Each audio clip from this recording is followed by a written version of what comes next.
नमस्कार। ग्रहों की गोचरीय स्थिति पर रेगुलर वीडियो पाने के लिए साप्ताहिक राशिफल, मासिक राशिफल, त्रैमासिक राशिफल और ग्रहों के बाकी गोचर पर भी रेगुलर अपडेट्स पाने के लिए, जिसके हिसाब से आप अपने जीवन में थोड़ी गाइडेंस प्राप्त कर सके, इसके लिए मेरे चैनल को अवश्य सब्सक्राइब करें।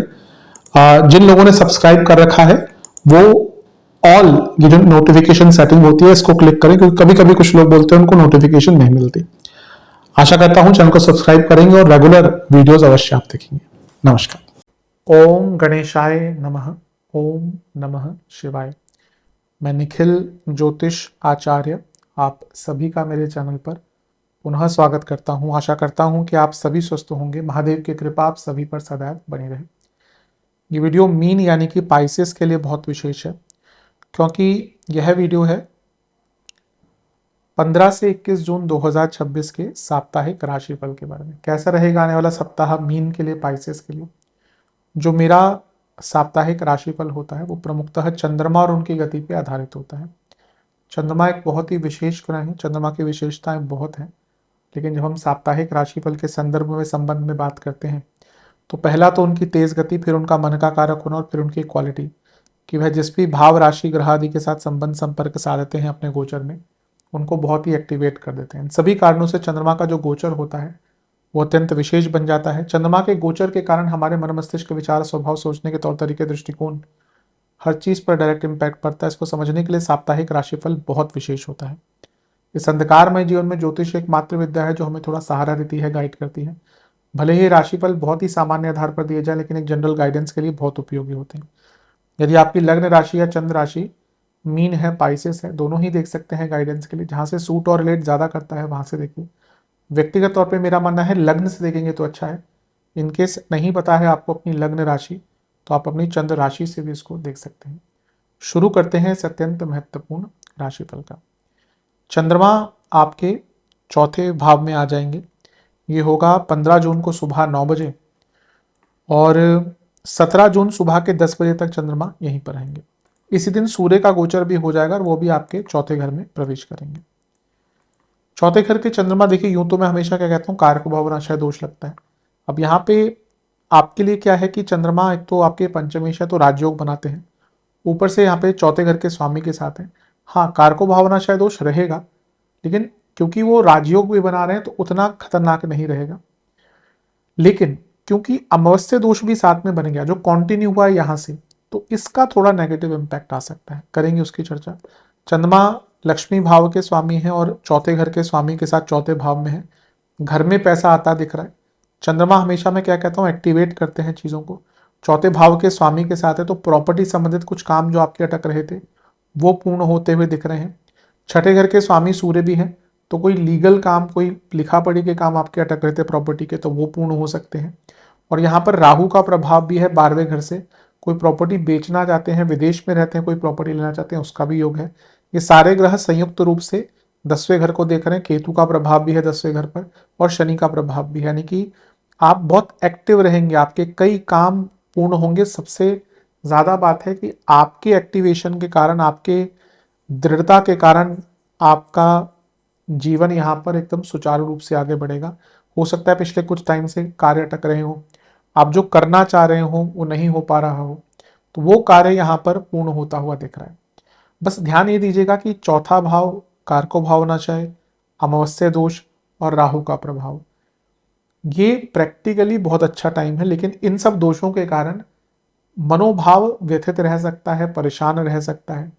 और एक बार अगर हम उस जोन में चले जाते हैं, जैसे मीन वाले क्या है, बहुत ही ज्यादा इमोशनल होते हैं, but they do not express, और एक्सप्रेस अलग बात है, ये दिखाते ही नहीं अपने इमोशंस।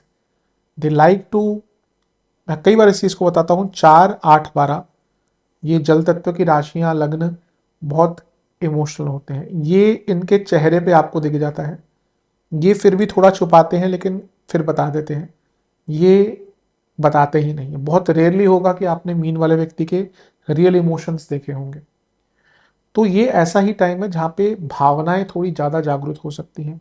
इसके कारण आपका जो प्रोफेशनल लाइफ है, मेटलिस्टिक लाइफ है, वो अफेक्टेड हो सकता है। इसलिए जितना हो सके इमोशंस पर नियंत्रण रखें और प्रैक्टिकल रहिए। नवान छोड़ ली, कोई बहुत टाइम से काम अटक रहा था, पूर्ण होता दिख रहा है, दशांश कुंडली। कार्य क्षेत्र में आराम से बातचीत कीजिएगा, बाकी सब ठीक है। बिजनेस थोड़ा लीडरशिप दिखाइए, उसकी कमी है। लव लाइफ एक ही दिक्कत है, एक ही परेशानी है कि आप पैशनेट नहीं है, कंपैशनेट नहीं, इस पर काम कीजिए। विवाहित जीवन कमिटमेंट दिखाइए पार्टनर के प्रति। स्टूडेंट्स एक्शन ओरिएंटेड बनिए, अभी बहुत लेट बैक हो चुके हैं। सेहत जिनको कार्डियक इश्यूज हैं, ब्रीदिंग इश्यूज हैं, स्किन डिसऑर्डर्स है, कफ की प्रॉब्लम है, दिक्कत पड़ेगी। सर्वाष्टक में आपका भाग्य स्थान बली है, बहुत अच्छा। हफ्ते का शुरुआती भाग आपके लिए बहुत सकारात्मक दिख रहा है। ऐसा लग रहा है कि बहुत अरसे से, बहुत हफ्तों से अगर आपके काम अटक रहे थे, यहाँ पे एक गति मिलेगी। बस do not be very emotional. 17 जून सुबह के 10 बजे चंद्रमा आ जाएंगे आपके पंचम भाव में, और 19 जून सुबह के 9 तक यहीं करेंगे। चंद्रमा का पंचम भाव में आना एक प्रकार से काफी अच्छा माना जाता है। यहाँ पे स्वराशि के हैं, यहाँ पे लग्नेश के साथ है जो उच्च के हैं, दो नैसर्गिक शुभ ग्रहों के साथ हैं। क्या चाहिए अब आपको और? लक्ष्मी भाव के स्वामी लग्नेश के साथ, यानी कि चंद्रमा और गुरु। लक्ष्मी भाव के स्वामी दशमेश के साथ, यानी कि फिर से चंद्रमा और गुरु। लक्ष्मी स्थान के स्वामी दो नैसर्गिक शुभ ग्रहों के साथ। जीवन में शुभता आती दिख रही है, अचानक से अच्छी न्यूज आएगी। स्पेकुलेटिव मार्केट्स हो, धन की प्राप्ति हो, धन कमाने के नए रास्ते हों। अष्टमेश शुक्र यहाँ पे हैं, यानी कि क्या हुआ कि आपका गुप्त धन बढ़ सकता है, धन कमाने के नए सोर्सेस। और मंगल का प्रभाव भी है जो आपके लक्ष्मी भाव के स्वामी है। ये लक्ष्मी भाव है, मंगल धन स्थान के स्वामी है, धन स्थान में बैठ के देख रहे हैं। धन से संबंधित काम अटक रहे थे, कुछ आप बहुत टाइम से करना चाह रहे थे, रास्ता ही नहीं मिल रहा था, विचार बंद हो गए थे। बहुत अच्छा टाइम है। ये 3 ग्रहों का मिलन इस हफ्ते का बहुत श्रेष्ठ रिजल्ट दिखाता है, और मंगल के प्रभाव ने उसको और बढ़ा दिया। प्रॉपर्टी के लिए हफ्ते का ये भाग भी अच्छा है, खरीदनी हो, बेचनी हो, पेपर वर्क पूरा करना हो। और ये सारे ग्रह मिलकर 11वें घर को देख रहे हैं। अच्छा, इसमें पनफरा भाव एक्टिवेट हो गया आपके धन स्थान के स्वामी धन स्थान में बैठकर, यानी कि मंगल पंचम भाव को देख रहे हैं, पंचमेश को भी देख रहे हैं। यहाँ पे अष्टमेश बैठे हैं, यानी कि शुक्र। और ये सारे ग्रह कहाँ देख रहे हैं? 11वें घर को। पनफरा एक्टिवेशन, यानी कि बहुत बड़े मात्रा में धन आने वाला है, या धन के रास्ते खुलने वाले हैं। जहां मैंने पहले भाग में कहा था डोंट बी ओवर इमोशनल, यहां पे कहूंगा don't over think, don't over analyse. ये काम करने का टाइम है, बैठ के प्लानिंग करते रहे तो टाइम निकल जाएगा। Be very implementative, be very action oriented, अभी करना है। तो ये हफ्ते का मध्य भाग उस प्रकार से निकालना है। नवांश कुंडली साहस दिखाइए, दशांश कुंडली कार्य क्षेत्र में इन्वॉल्वमेंट दिखाइएगा। बिजनेस बहुत अच्छी खबर आ सकती है। कोई लव लाइफ, एक दूसरे को ना एक्सेप्ट करना शुरू कर दीजिए खामियों के साथ। पुतले हैं हम सब खामियों के और अच्छाइयों के, दोनों ही आता है ना। ऐसा नहीं होता किसी में अच्छी चीज़ें ज़्यादा होती हैं, बुरी चीज़ें भी होती हैं, किसी में बुरी चीज़ें ज़्यादा होती है अच्छी। लेकिन अगर आपने उनको एक्सेप्ट किया है, एक्सेप्ट देम एज होल। कभी कभी मैं देखता हूँ ना कि व्यक्ति आफ्टर अ सर्टेन टाइम अपने पार्टनर के व्यक्तित्व को ही बदलना शुरू कर देते, तुम ऐसे करते हो वैसे करते। नहीं, कुछ नेचर होता है, बाय डिफॉल्ट सेटिंग होती है। हर चीज़ को नहीं बदला जा सकता। क्या अगर हर व्यक्ति ही बहुत ऐसा क्वालिटी वाला हो जाएगा तो हर कोई मशीन नहीं बन जाएगा। तो हर व्यक्ति में अपनी खूबियां, मैं कई बार बोलता हूँ कि हर लगने के अपने डिफॉल्ट सेटिंग्स हैं। तो एक वो नेचर की खूबियां होती है। तो किसी के नेचर को, अपने पार्टनर के नेचर को बदलने का प्रयास मत कीजिए। कोई बुरी आदत है, बिल्कुल बदलिए, पर उनके नेचर को बदलने। कुछ लोग कहते हैं कि मेरे पार्टनर बहुत कम्युनिकेटिव नहीं है। अरे भैया, उनके नेचर ही होगा ऐसा। जब आप उनको पसंद कर रहे थे तो आपको वही चीज़ बहुत पसंद आई, और 2 साल बाद आपको लग रहा है वो कम्युनिकेटिव नहीं है, तो डिफॉल्ट सेटिंग तो ना चेंज हो जाएगी। एम्ब्रेस कीजिए, एक्सेप्ट कीजिए। वैवाहिक जीवन सिंप्लिसिटी, उस पर काम कीजिए। जरूरी नहीं कि वेकेशन पे ही जाके वैवाहिक जीवन अच्छा होता है। एक दूसरे के साथ बैठकर टाइम बिताइए, गॉसिप ही कर लीजिए, वो भी बहुत अच्छा आनंद होता है। हमेशा कहता हूँ गॉसिप भी थोड़ी करनी चाहिए, ऐसा नहीं कि नहीं करनी चाहिए। हर हर चीज़ जीवन में एक रस होती है। अगर आप, और हर कोई करता है, ऐसा कोई नहीं है कि नहीं करता। जो अपने परिवार की हो, दूसरे परिवार की बातें हो, तो हर चीज़ का एक आनंद है, हर चीज़ का रस है। इसको निंदा रस कहते हैं। तो ये भी थोड़ा जीवन का हिस्सा होता है। तो छोटी छोटी चीज़ों में खुशियाँ ढूंढिए। स्टूडेंट्स बहुत अच्छा टाइम दिख रहा है, एग्जाम हो कुछ भी हो, बहुत अच्छा टाइम। सेहत जिनको डायबिटीज आदि है, मेटाबॉलिक प्रॉब्लम है, ध्यान दें। सर्वाष्टक में आपका तीसरा घर बली है। फिर से कहूंगा, बी एक्शन ओरिएंटेड। 19 जून सुबह के 9 बजे चंद्रमा आ जाएंगे आपके छठे भाव में, यानी कि सिंह में, और सप्ताह के अंत तक यहीं पर रहेंगे। छठे घर के चंद्रमा मिश्रित प्रभाव देते हैं। हाँ, यहाँ पे केतु के साथ आगे तो थोड़ा प्रॉब्लम हो सकती है।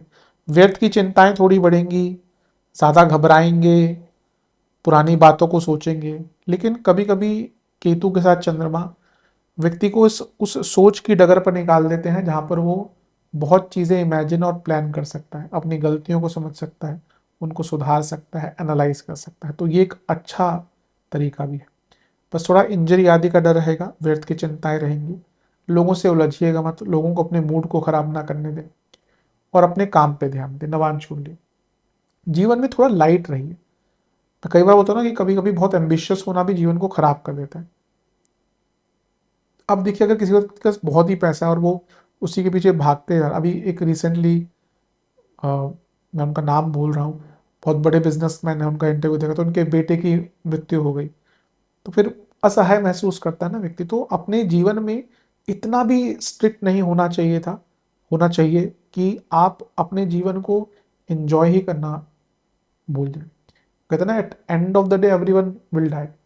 तो अभी ऐसा लग रहा है आप इतने सीरियस हो चुके हैं चीज़ों को लेकर जिसका कोई मतलब नहीं। हाँ, you have to be ambitious, पर जीवन में बैलेंस मेंटेन होना चाहिए। दशांश मूल्य, बहुत आराम से काम कीजिएगा कार्य क्षेत्र में। लोग आपको प्रोवोक करेंगे और आप हो जाएंगे बिजनेस।